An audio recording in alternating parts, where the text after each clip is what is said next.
శతమఖమణి నీలా చారు కల్హారహస్తా స్తనభరణమితాంగీ సాంద్రవాత్సల్య సింధు అలక వినిహితాభిస్త్రగ్భిరాకృష్టనాథా విలసతు హృది గోదా విష్ణుచిత్తాత్మజానః నీలాతుంగస్తనగిరితటే సుప్తముద్బోధ్య కృష్ణం పారాధ్యం స్వం శ్రుతిశతశిరసిద్ధమధ్యాపయంతి స్వచ్ఛిష్టాయాం త్రిజనిగళితం యా బలాత్కృత్య భుంక్తే గోదా తస్యై నమయిదమిదం భూయ ఏవాస్తు భూయః. ప్రియ భగవద్బంధువులారా, మన ధనుర్మాస వ్రతంలో 5 రోజుల వ్రతాన్ని పూర్తి చేసుకున్నాం. 6వ రోజు వ్రతంలోకి మనం ప్రవేశించబోతున్నాం. నిన్నటితో వ్రతానికి పూర్వరంగం పూర్తయినది. పరమాత్మే ఉపాయము ఉపేయము అని, ఆయనే సాధ్యము ఆయనే సాధనము అని, అట్లాంటి స్వామి యొక్క నామ సంకీర్తనమే చేయాలని, కృత్యాకృత్య వివేకంతో కూడి ఉండాలి అని, విభూతి నాయకుడైనటువంటి పరమాత్మ అనుగ్రహం పొందడానికి వేరైనటువంటి ఉపాయాలు ఏమీ అక్కరలేకుండా పరమాత్మ యందే ఆయన శేషి, మనం శేషభూతులం అని, కైంకర్యమే ఆత్మకి స్వరూపం అని తెలుసుకోవాలి అని, ఆయన అనుగ్రహం మన మీద ప్రసరిస్తే అవ్యాజమైనటువంటి కృప ఆయన మీద మన మీద ప్రసరిస్తుంది. అట్లాంటి అవ్యాజమైనటువంటి కృపని వర్షించేటువంటి వాడు భగవానుడు అని, అట్లాంటి స్వామిని మనస్సులో నిలుపుకొని ధ్యానం చేస్తూ ఆయన్ని మననం చేస్తే, ఆ మంత్రాన్ని మననం చేస్తే ఆ ఉపాస్యుడైనటువంటి వాడు అనుగ్రహిస్తాడు అని, అలాంటి ఉపాస్యుడైనటువంటి వాడిని మనం స్వీకరించి ఆయన్ని ఉపాస్యుడిగా భావించి స్వీకరిస్తే, ధ్యానం చేస్తే ఆయనకి సంబంధించినటువంటి వారు అందరూ కూడా వచ్చి భగవద్భక్తులైనటువంటి వారందరూ ఈ భాగవతులకి కింకరుడై వారికి ఉపకరిస్తారు అని, అర్చామూర్తిగా అవతరించినటువంటి పరమాత్మ లోకంలో ఉండేటువంటి వాళ్ళ యొక్క ఏ రకమైనటువంటి దోషాలని సరకు చేయకుండా ఆయన తుమల తూవి తొజుదు అని క్రమం లేకుండా, జ్ఞానం లేకపోయినా పరమాత్మ యందు ప్రీతి కలిగితే చాలు ఆయన అనుగ్రహిస్తాడు అని నిన్నటి వరకు పరవ్యూహ విభవ అంతర్యామి అర్చామూర్తుల యొక్క వైభవాన్ని చెప్పి, అట్లా ఉండేటువంటి పరమాత్మని మనం ధ్యానించాలి అని. సాధకుడు అనేటువంటి వాడు పరమాత్మ విషయంలో ఆభిముఖ్యం ఏర్పడిన తర్వాత ఆయనతో ఉండేటువంటి ప్రీతి చేత, ప్రాప్య త్వర చేత, ఆయన్ని పొందాలి అనేటువంటి ఆసక్తి చేత, ఆయన విషయంలో తదేకమైన ధ్యానంతో మనస వాచ కర్మణ త్రికరణయ పరమాత్మని కాని ధ్యానిస్తే, ఆయనని కాని ఆ గుణానుభవంలో తలమునకలైతే ఉండేటువంటి స్థితి ఏంటి అనేటువంటిది ఈనాటి నుంచి చెప్పబడుతోంది.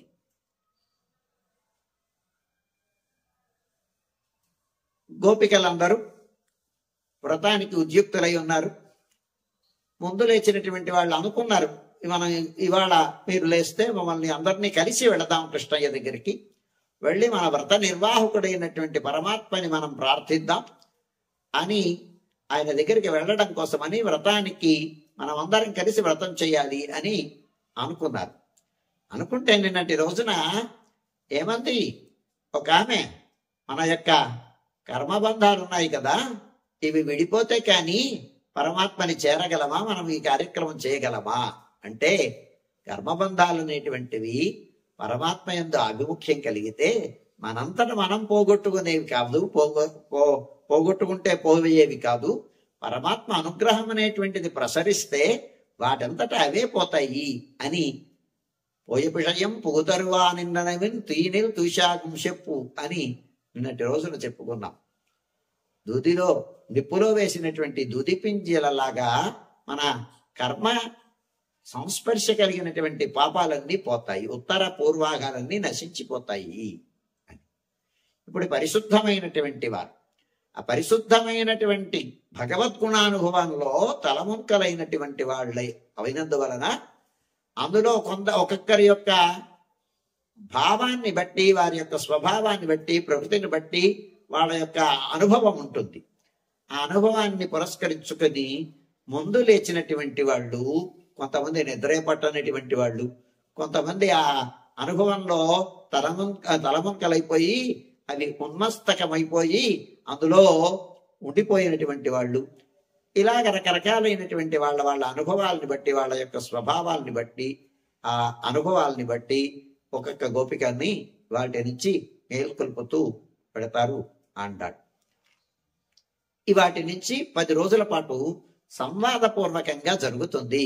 ఒక సంవాదం లోపల గోపిక నిద్రిస్తూ ఉంటుంది. ఆ నిద్రించినటువంటి గోపికని నిద్ర లేచినటువంటి వాళ్ళు, నిద్ర పోనటువంటి వాళ్ళు, ముందుగా బయలుదేరినటువంటి వాళ్ళు ఆ గోపిక వాకిటిలోకి వెళ్ళి లేపడం జరుగుతుంది. ఇలాగా అంటే అసలు ప్రారంభమే భగవంతుని లేపడం అనేటువంటిది. తిరుప్పావై అంటే సుప్రభాతం పలకడం అన్నమాట. తిరుప్పళ్ళి ఎజుచ్చి అని తొండరడిప్పొడి ఆళ్వారు సుప్రభాతాన్ని పలికారు. కదిరవన్కునది సేచ్చిగరం వందనైంద కనైరుళగన్రదు కాలయంబుడుదాయ్ అని మనకి తిరుప్పళ్ళి ఎజుచ్చి అని శ్రీరంగనాథుడికి సుప్రభాతం పలికినటువంటి వారు. అలాగే తిరుప్పావి ప్రబంధం కూడా సుప్రభాతాన్ని పలికేటువంటిది. అందుకే దీనితోటే ఆరంభమవుతుంది స్వామి యొక్క సేవ మనకి కైంకర్యాలలో. అంచేత అట్లాంటి సుప్రభాతం లేపడం అనేటువంటి కార్యక్రమాన్ని, భగవదనుభవం అనేటువంటి దానిని ఏ ఒక్కరూ అనుభవించకుండా అందరూ కలిసి అనుభవించాలి. ఏకస్వాదున భుంజీత అని మధురమైనటువంటి పదార్థాన్ని ఏ ఒక్కరూ అనుభవించకూడదు, అందరూ కలిసి అనుభవించాలి. ఇది సంప్రదాయం.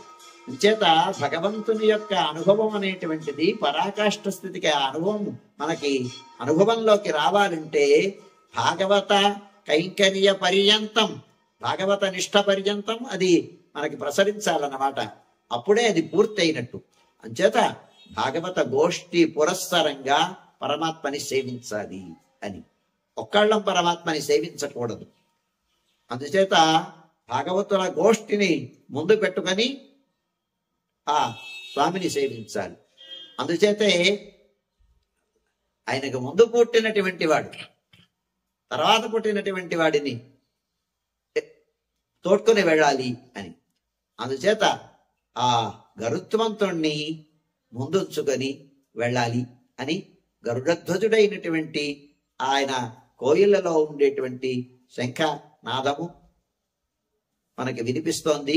లేవలేదా, వినపడలేదా, ఇంకా నిద్రపోతున్నావా అని మేల్కొల్పుతున్నారు ఇవాటి రోజున.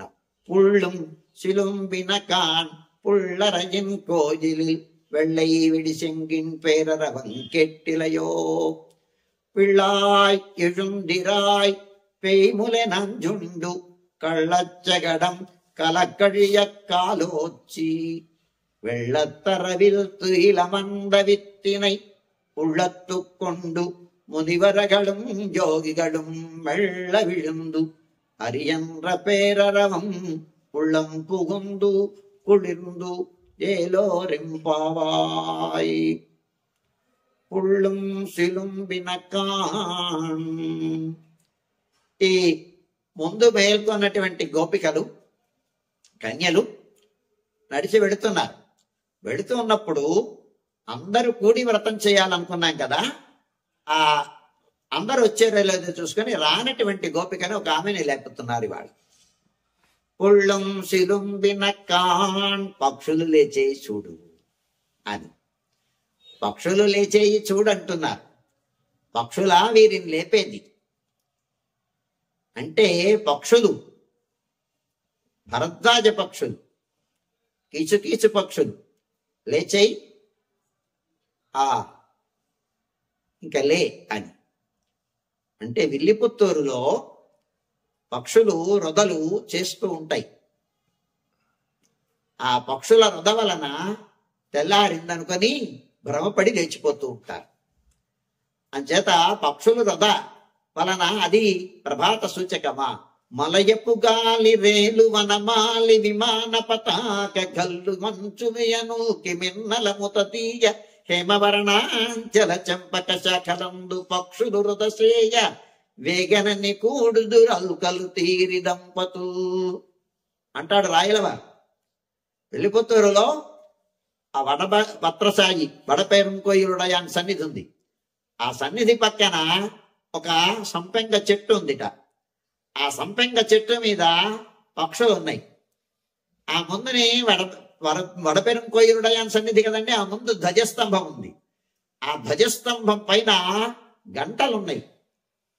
ఆ గంటలు ఆ గాలికి ఆ మలయ మారుతం వీస్తోంది. ఆ మలయ మారుతం వీస్తుంటే ఆ గాలి వీచేసరికి ఆ గంటలు గలగల గలగల శబ్దం ఇస్తున్నాయి, గణగణ శబ్దం ఇస్తుంది. ఆ శబ్దానికి ఉలికి పక్షులు వృధ చేస్తున్నాయి. మలయపు గాలి రేలు వనమాలి విమాన పతాక గల్లు మంచులియను కిమిన్నల ముతదీయ హేమవర్ణాంచల చెంపక శాఖలందు పక్షులు వృధచేయ. పక్షులు వృధ చేస్తూ ఉంటాయి. అందుచేత ఎప్పుడైతే ఈ గంటలు వినిపించాయో ఈ గంటల సవ్వడికి పక్షులు కాస్త అవి ఉలిక్కి పడి లేచి శబ్దం చేస్తున్నాయి. అందుచేత పక్షులు వృధ చేయడం అనేటువంటిది సాధారణమైనటువంటి సన్నివేశం. అంచేత అది పక్షులు వృధ చేసినంత మాత్రాంచేత తెల్లారినట్టు కాదు. పుళ్ళం సిలుంబినకాన్ పుళ్ళరయిన్ కోయిలిల్ వెள்ளై విడిశంగన్ పేరరవం కెట్టిలయో. పక్షులని మీరు పడుకోనిస్తున్నారేంటరా? మీకు నిద్ర పట్టదు. ఏదైనా కార్యం తలచినటువంటి వాళ్ళకి ఆ కార్యంలో ఆ తలపు వలన దాంట్లో నిమగ్నమైనందువలన నిద్ర పట్టదు కదా. ఆ నిద్ర పట్టకపోవడం వలన నిద్ర పట్టనటువంటి వాళ్ళందరూ బయలుదేరుతున్నారు. అంటే భగవద్ అనుభవంలో ఉండేటువంటి వాళ్ళకి కొంతమందికి నిద్రపోవడం, కొంతమంది నిద్రపోకపోవడం ఉంటుందా? అందరికీ సమానమే కదా ఈ అనుభవం అనేటువంటిది. అంటే అది అందరికీ సమానంగా ఉండదు. కొందరికి వారి వారి యొక్క స్వభావాన్ని బట్టి అనుభవం అనేటువంటిది ఉంటుంది. మత్తుమంది ఇచ్చేటువంటి వాడికి ఆ మత్తుమంది అందరికీ సమానంగా ఒకే రకంగా అది పనిచేస్తూ ఉంటుందా? పనిచేయదు కదా. కొందరికి మత్తు ఎక్కదు, కొందరి మందికి గాఢంగా మత్తెక్కుతుంది కదా. అందుచేత భగవంతుని యొక్క గుణానుభవం అనేటువంటిది కొందరిని పడుకోనివ్వకుండా చేస్తుంది, కొందరిని గాఢమైనటువంటి నిద్ర పోయేటట్టుగా చేస్తుంది. అందుచేత ఈ గుణానుభవంలో తలమక్కలైనటువంటి వాళ్ళు వారి యొక్క వారి స్వభావాల్ని బట్టి, ప్రకృతిని బట్టి కొంతమంది లేచారు, కొంతమంది నిద్రిస్తున్నారు. ఆ లేచినటువంటి వాళ్ళు నిద్రిస్తున్నటువంటి వారిని మేల్కొల్పుతున్నారు. అలాగే మేల్కొల్పినటువంటి వాళ్ళలో ఒక ఆమెని మేల్కొల్పుతున్నారు. పక్షులు వృధ చేస్తున్నాయి. ఆ వృధ నీకు వినపడలేదా? పుళ్ళుం శిలుం విన కాణ్ కనపడలేదా అంటున్నారు. పుళ్ళరయిన్ కోయిలిల్ వెள்ளై విడిశంగిన్ పేరరవం కెట్టిలయో. అది ప్రభాత సూచకం కాదమ్మా, ఇంకేదైనా ఉంటే చెప్పండి అంటే గరుడధ్వజుడు. పుళ్ళు అంటే గరుడు. ఆ గరుడుకి స్వామి అయినటువంటి వాడు. పుళ్ళరయిన్ స్వామి అయినటువంటి గరుడుకి నిర్వాహకుడైనటువంటి పరమాత్మ. కోయిల్, కోన్ అంటే స్వామి. ఆ గరుడుకి స్వామి అయినటువంటి ఇల్లు అంటే ఇల్లు. కోయిల్ ప్రభువు ఇల్లు అంటే కోవెల. ఇల్ దాన్ని బట్టే కోవిల, కోయిల, కోయిల్, కోవిల అనేటువంటి వ్యవహారం వచ్చింది. పుళ్ళరయిన్ కోయిలిల్ గరుడధ్వజుని యొక్క సన్నిధిలో ఉండేటువంటి వెள்ளై విళిశంగిన్ పేరరవంకెట్టిలయో, తెల్లటి జాము శంఖం, ఆ నినాదం శంఖధ్వానం వినపడలేదా, చెవికి సోకలేదా అంటున్నారు. తెల్లని శంఖం, శంఖం తెల్లగానే ఉంటుంది కదండి. పచ్చ శంఖాలు లేకపోతే ఎర్ర శంఖాలు, నల్ల శంఖాలు ఇలా ఉంటాయా అంటే శంఖాలు చాలా ఉంటాయి.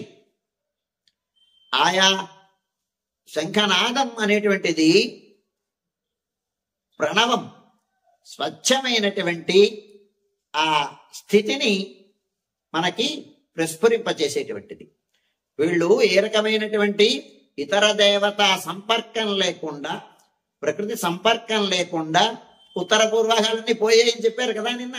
అంచేత సత్వ ప్రబుద్ధం కలిగినటువంటి వారైనటువంటి వాళ్ళు వీళ్ళు భగవద్గుణానుభవాన్ని అనుభవించాలనుకునేటువంటి వాళ్ళు కనుక అలాంటి వాళ్ళకి అది స్ఫురింప చేయడం కోసమని వెళ్ళై విళిశంగిన్ పేరరవంకెట్టిలయో, తెల్లదనం. తెల్లదనం అనేటువంటిది సాత్వికమైనటువంటి స్వభావానికి ప్రతీక అన్నమాట.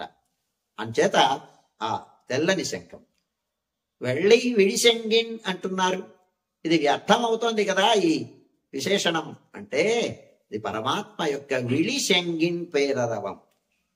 ఇది సూచకంగా వాళ్ళని ఈ సేవకి ఇది సూచకం, ఈ సేవకి ఇది ఆసన్నమైనది అని పిలిచేటువంటి శంఖం. ఒక్కొక్క సేవకి ఒక్కొక్క రకంగా ఉంటుంది ఆ ధ్వానం.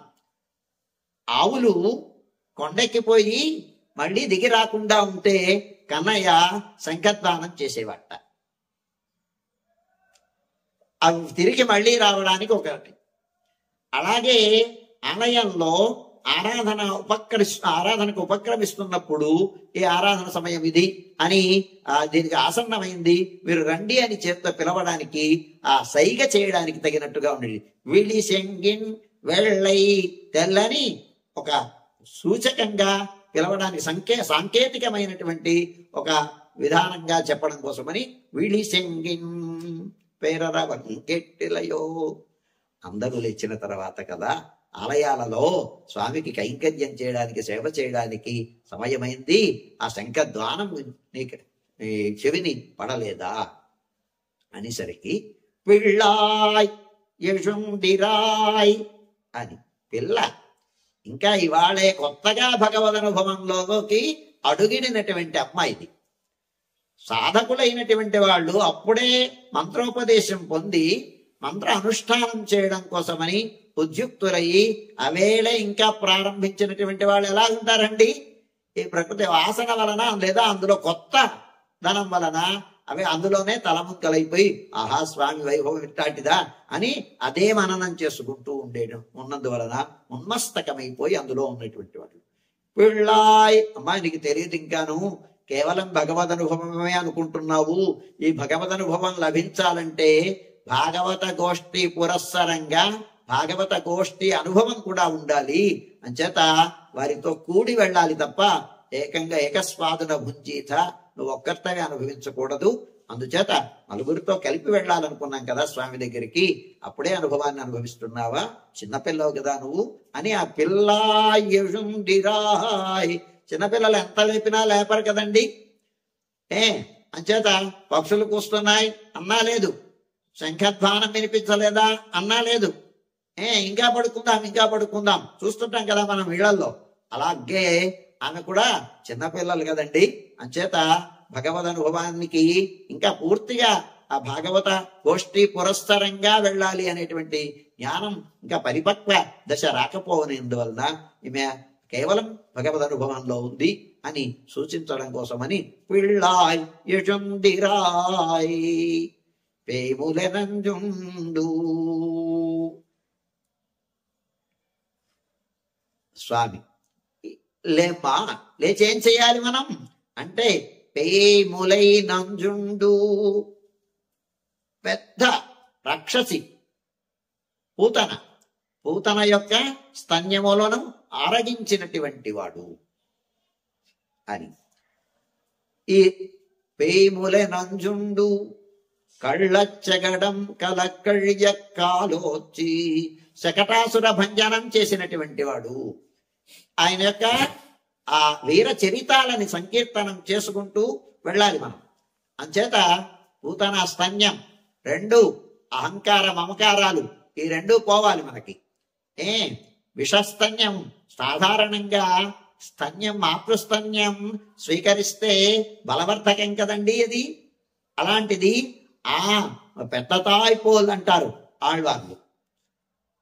సాక్షాత్తు తల్లిలాగా వచ్చింది, వంచనతో వచ్చింది పూతన. అలాగా వంచనతో వచ్చినటువంటి పేములై నంజుండు,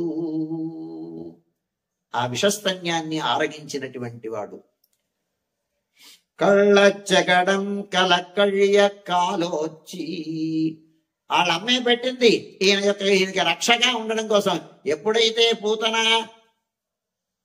పిశాచిలాగా వచ్చి మాతృభావంతో వచ్చి వంచనతో వచ్చి తల్లిలాగా వచ్చి ఆయనని మట్టు పెట్టాలని అనుకుందో, అట్లాంటి ఆమెని ఆమె స్తన్యాన్ని పూర్తిగా ఆరగించాడు, ఆమెకి అమృతత్వాన్ని కల్పించాడు. అలాగ ఉండేటువంటి స్వామిని ఎప్పుడైతే పూతన వృత్తాంతం జరిగిందో అప్పటి నుంచి ఈయనకి రక్ష పెట్టడం మొదలెట్టింది. తల్లి పెట్టిందో ఒక బండిని ఆయనకి రక్షగా పెట్టింది. పెట్టేసరికి ఆకలిస్తోంది ఈయనకి, పాలు తాగాలి. అమ్మ రాలేదు ఇంకా, నదికి వెళ్ళింది నీరు తెచ్చుకోవడం కోసం అని. వెళ్ళేసరికి ఈయన ఆకలి చేత కాళ్ళని రెండింటిని తాటిస్తున్నాడు అటు ఇటు. చిన్నపిల్లలు చూడండి, తొట్టెలో వేయగానే ఏం చేస్తారు, పిడికెళ్లతో కళ్ళు నిమురుకుంటూ కాళ్ళు రెండు తాటిస్తూ ఉంటారు కదా, ఏడుస్తారు కదా. అలాగా ఆయన తాటిస్తూ ఉంటే ఆ కళ్ళ చెగడం కల కళ్య కాలోచి, కపట శకటం. ఆ బండి మీద కపటంతో ఎలాగైతే పూతన వంచనతో వచ్చిందో అలాగే ఈ శకటం మీద కూడా అసుర ఆవేశం జరిగింది.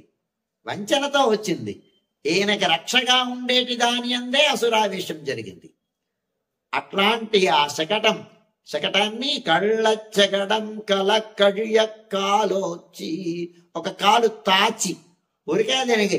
ఆ కాలు ఆయన దాన్ని తన్నాలని తన్నలేదు, ఆ కాళ్ళు తాటాడిస్తూ ఆ కాలు కాస్త ఉరికి తగిలింది.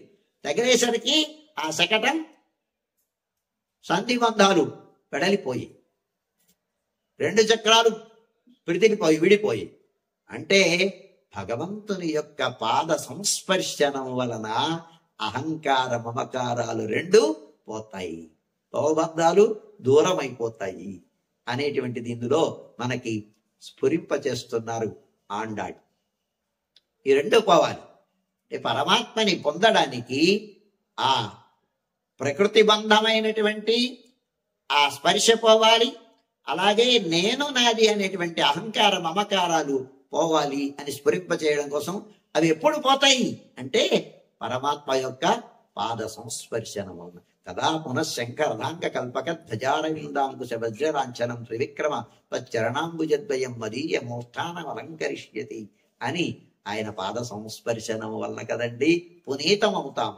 అంచేత ఆ పావనం అవ్వాలంటే ఆయన పాద సంస్పర్శనం అది జరిగినప్పుడు. అంచేత కళ్ళచ్చగడం కలకళ్య కాలోచి, అంచేత శకట భంజనం జరిగింది. வெள்ளத்தரவில் துயிலமர்ந்த வித்தினை உள்ளத்து கொண்டு முனிவர்களும் யோகிகளும் மெல்ல விழுந்து அரியன்ற பேரரவம் உள்ளம் புகுந்து குளிர்ந்து.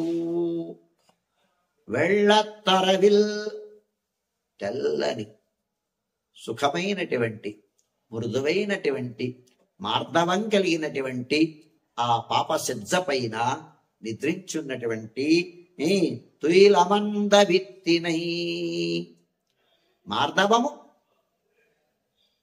సౌగంధ్యము సౌకుమార్యము కలిగినటువంటి శ్రద్ధ, దాని మీద నిద్రించినటువంటి వాడు పరమాత్మ.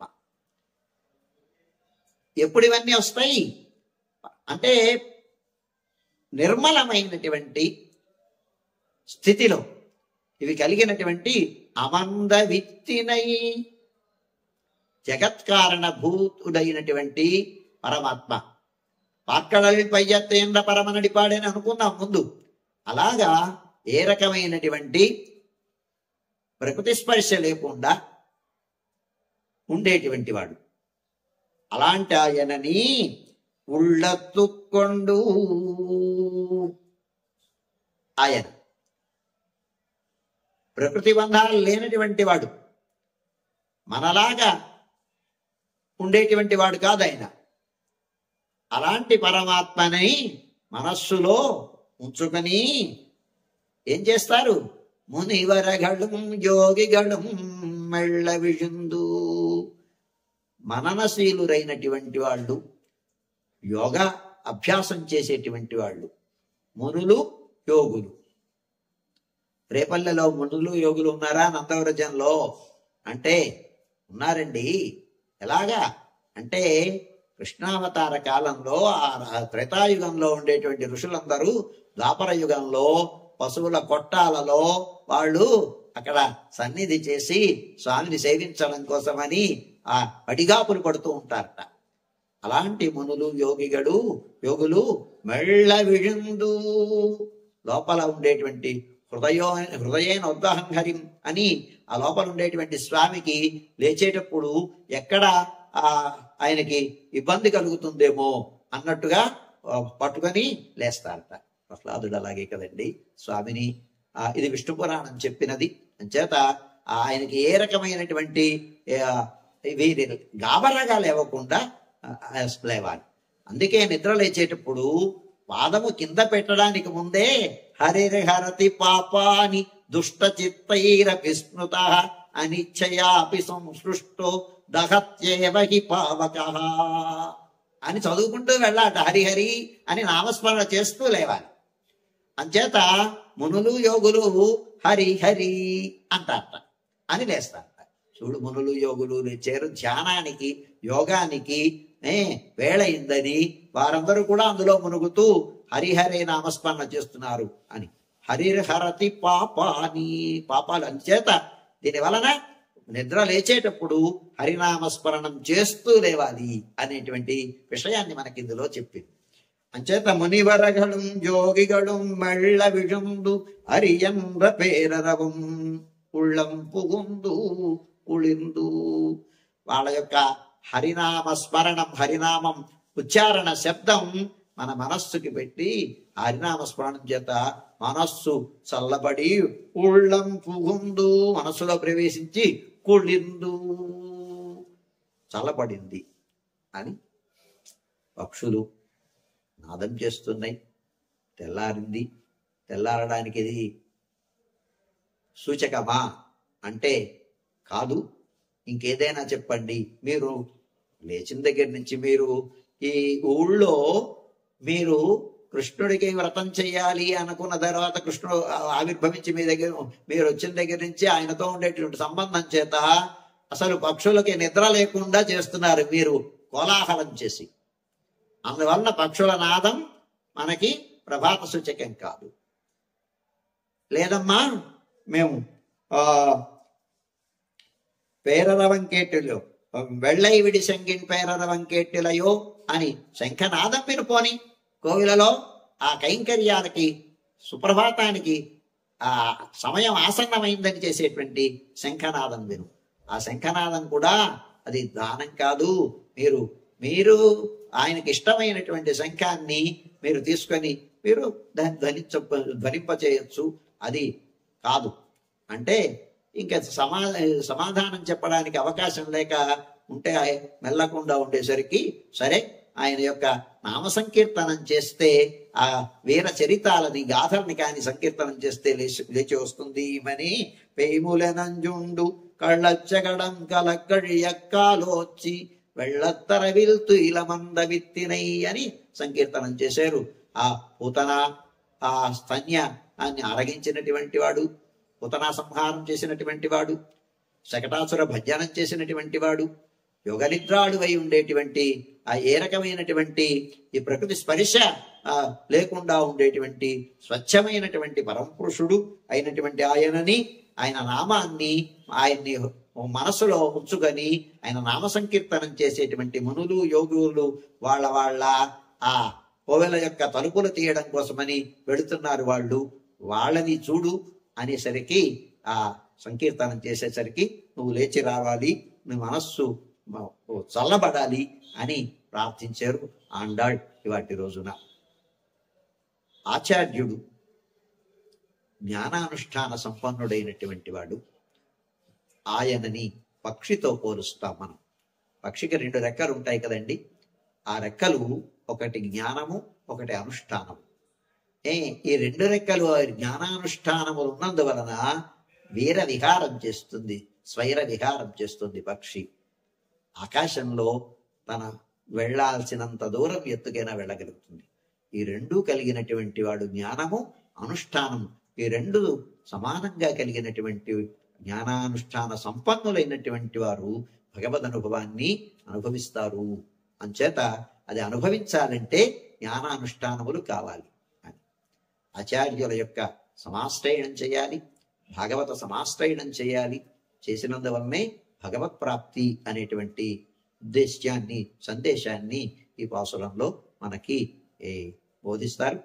అలాగే ఉళ్ళరయిన్ కోయిలిల్ వెள்ளై విడిసెంగిన్నని గరుడధ్వజుడిని చెప్పడం వలన ఈ వాటి పాసురంలో పెరియాళ్ వారిని మేల్కొల్పుతున్నారు ఆండాళ్ అని మనకి సంప్రదాయ నిర్వాహం.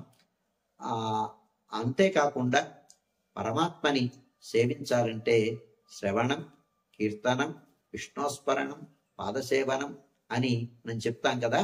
ఏదైనా విషయాన్ని ముందు వినాలి. భగవంతుని యొక్క గుణ వైభవాన్ని వినాలి.